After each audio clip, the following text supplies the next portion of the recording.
Sathya Sai Speaks, Volume 13, Chapter 38, Krishna Avathaar, Part 2 of 2. The three vows that Krishna took. Krishna's complexion was neither fair nor dark. It was 3 parts dark and 1 part fair, an amalgam of both. Since they were of the Vaishnava caste, the parents placed a line of musk on the center of his brow. He wore silver kankans, bangles, on his wrists, such as cowherd boys wore in those days in that part of the country. But the kankans that Krishna wore were not mere kankans. They had profound implications. One rite that every Hindu has to perform before undertaking any enterprise of a sacred nature, like performing a yajna, sacrificial rite, or undertaking a vow or taking on a new stage of life, is the tying of a kankan to the wrist. Krishna had taken 3 vows, and the kankans were symbolic of his determination to fulfill them. They were, as mentioned by him in the Gita, 1. Dharma sansthapanarthaya sambhavami yuge yuge. I shall incarnate myself in every age to revive and resurrect Dharma. 2. Yogakshemam vahamyaham. I shall bear the burden of ensuring peace and prosperity for all who rely on me. And 3. Moksha yishyami ma shuchaha. I shall save all those who surrender wholeheartedly to me, and I shall liberate them from the cycle of birth and death. Thus Krishna assured man that he would save him from penury and grief, and from sin and its terrible consequences, provided he adheres to Krishna and adores him. Krishna also assured the world that he would come in human form and lead mankind onto the dharmic path, and thus liberate it from its grief and the succession of births and deaths. Krishna was the embodiment of divine love. Krishna says, when promising his grace to all who adore him with no other thought, that there is no restriction of caste, creed, color, country, or origin, and no one receives special favor as a result of erudition or age or caste. Krishna was the embodiment of prema, love. His prema had no bounds. How fortunate you are that you have today the same Krishna, the full prema avatar, moving among you. I shall show you the very kaustuba that I was wearing at the time. Here, Baba waved his hand, and in a trice a brilliant flash of light revealed a unique jewel in his palm. The kaustuba, famed in the Bhagavatar and the Puranas, mythological stories, as the large greenish-blue emerald of unexcelled brightness, rectangular in shape and bordered by resplendent diamonds, hung on a gold chain. Then Baba moved among the students, teachers, and others, and graciously allowed every one of them to see the sacred jewel from close. Reason for the divine to incarnate in human form. Krishna moved among men as an ordinary person and drew them to the observance of his prescriptions by means of his divine prema. He refrained from parading his divine insignia comprising a conch, a wheel, a mace, and a lotus. He did not even wear a crown. While a boy, he followed the cows into the pastures with just a towel around his head. Here, Baba called for a longish towel and wound it around his head to show how Krishna appeared at the time. He said that in those days, as now, there were peacocks in plenty in and around Vrindavan and Gokul.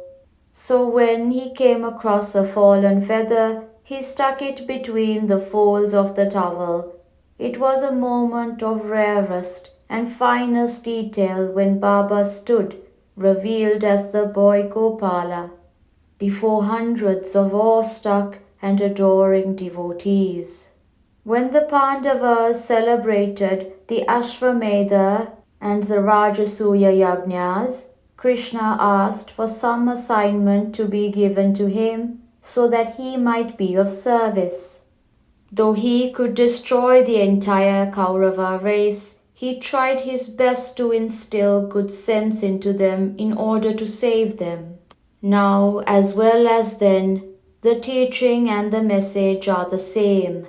Know thyself, that is the only way to know me.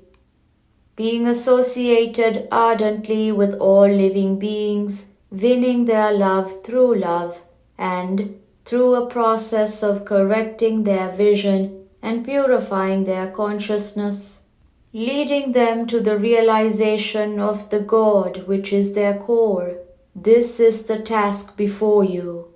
Unless the human form is assumed, no one will come near. If the appearance is superhuman, people will keep away. So, as the Shastras, spiritual sciences, say, Dhaivam Manusha Rupena, the divine in human form has to come to save mankind. Believe that which Krishna speaks is truth. The 5 elements are the products of the Lord's will, so they obey the will of Krishna. Whatever Krishna said came true. In fact, the only correct definition of truth is that which Krishna speaks. Believe in that. Be firm in that belief. One day, when Krishna went on a stroll with Arjuna, he pointed to a bird perching on the branch of a tree and asked Arjuna, "Do you see that peacock?" Arjuna answered, "Sure, I do." "Oh Arjuna, it is not a peacock, it is an eagle," said Krishna. And Arjuna promptly replied, "Yes, it is an eagle." Then Krishna corrected himself and pointed to the same bird and said, "I'm sorry, it is a dove." Arjuna too corrected himself and said, "Yes, I see now it is a dove." Krishna laughed at Arjuna and said, "It is not a dove at all, it is a crow." And Arjuna agreed without demur. "Undoubtedly, it is a crow." Krishna then accused Arjuna of stupidity because he was blindly agreeing with every observation Krishna made. Peacock, eagle, dove, or crow. Arjuna replied, "What you say is the truth for me. You can make a crow a dove, or a peacock an eagle. Why should I differ from that you declare? Your word is the truth that I go by. You too must develop that faith and not be turned away by your egoism or other cynicism. Develop viveka, wisdom, and vairagya, detachment, and then your hearts will bloom into flagrant beauty. You have here a picture of Sai standing on a lotus. Sai Krishna will install himself in the lotus of your heart. He will be ever with you as guard and guide and will shower grace on you. He will be your mother, father, and preceptor, the nearest kinsman. He will be your all. Therefore, I desire that you learn well the subjects taught to you as part of the curriculum. Discharge your duties as students to the best of your skill and intelligence. Follow the disciplines imposed for your betterment. Practice japa and dhyana and cultivate the attitude of seva. Become good sons and good citizens and bring honor to the family, the society, and the country. End of Part 2 of 2. Sri Sathya Sai Hostel, Brindavan, September 6, 1977. The mind has to be brought under your grip. Then the servants will fall at your feet. The manas, mind, is the monarch. The indriyas, senses, are the soldiers. The soldiers are now ruling the king because he lends his ears to them and not the buddhi, intellect. Who is the prime minister?